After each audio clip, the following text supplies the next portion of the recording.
Nursery কৃষক পরিবারের পক্ষ থেকে বন্ধুদেরকে আন্তরিক শুভেচ্ছা ও অভিনন্দন জানিয়ে প্রতিবারের মতো চলে আসলাম আজকের একটি নতুন ভিডিও নিয়ে।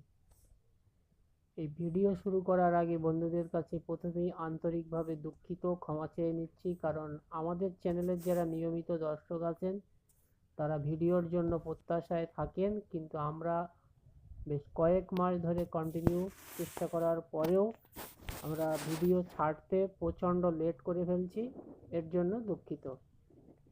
আজকে যে বিষয়টা নিয়ে আপনাদের কাছে শেয়ার করতে চলেছি সেটা হলো আম গাছের মুকুল ধরেছে, আম গাছের বোল হচ্ছে, এই সময় কি পরিচর্যা করা হবে। এখন সবেমাত্র কোনো গাছে মুকুল বার হয়েছে, কোনো গাছে হয়নি, কোনো গাছে হওয়ার পজিশন দেখা যাচ্ছে, কোনো গাছ কমপ্লিট ফুটে বার হয়ে পরাগ পর্যন্ত বাইরে চলে এসেছে, মৌমাছি গাছে ভিনভিন করছে। আমাদের কথা হচ্ছে এখন সিজনের শুরু, এই সময় আপনি কি করবেন। আমরা যেটা করব সেটা আপনি যদি অনুসরণ করেন তাহলে ইতিপূর্বে যেমন অনুসরণ করেছিলেন আপনাদের জন্য শেয়ার করছি আজকের এই ভিডিওটা।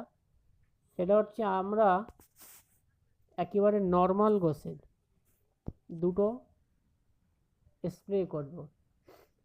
যেটা প্রথমটা হলো সাইপারমেথ্রিন 10 EC গ্রুপের একটা তেল, আমরা এটা দিচ্ছি। আপনার এলাকায় সাইপারমেথ্রিন 10 ECর যে তেলটা আপনারা পাবেন সে তেলটা স্প্রে করবেন, কোনো সমস্যা নেই।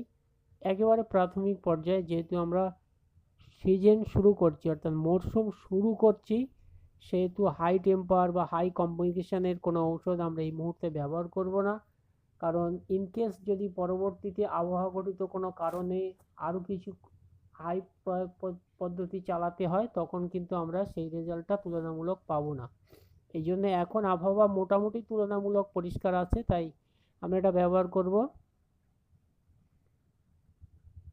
আর এই সাইপারমেথ্রিন 10 ECর সঙ্গে একটা সালফার গোত্রের পাউডার আমাদের এখানে এটা পাওয়া যাচ্ছে, এই সালফার হিসেবে আমরা এটা ব্যবহার করব। আপনার এখানে যেটা পাওয়া যায় সুবিধা মনে হয় আপনি সালফার গোত্রের একটা পাউডার ফাঙ্গিসাইড হিসেবে ব্যবহার করবেন। এই সালফার এবং সাইপারমেথ্রিন 10 EC এই দুটো একসঙ্গে মিশিয়ে আমরা আম গাছে খুব সুন্দর করে ভিজিয়ে স্প্রে করব। আপাতত এটাই আমাদের স্প্রে থাকবে।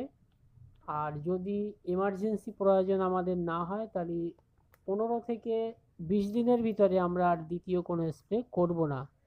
আর যদি আমরা 15 থেকে 20 দিনের ভিতরে কোনো স্প্রে করি অবশ্যই সঙ্গে থাকবেন, সেটা আপনাদের কাছে আপডেট হিসাবে তুলে ধরার চেষ্টা করব।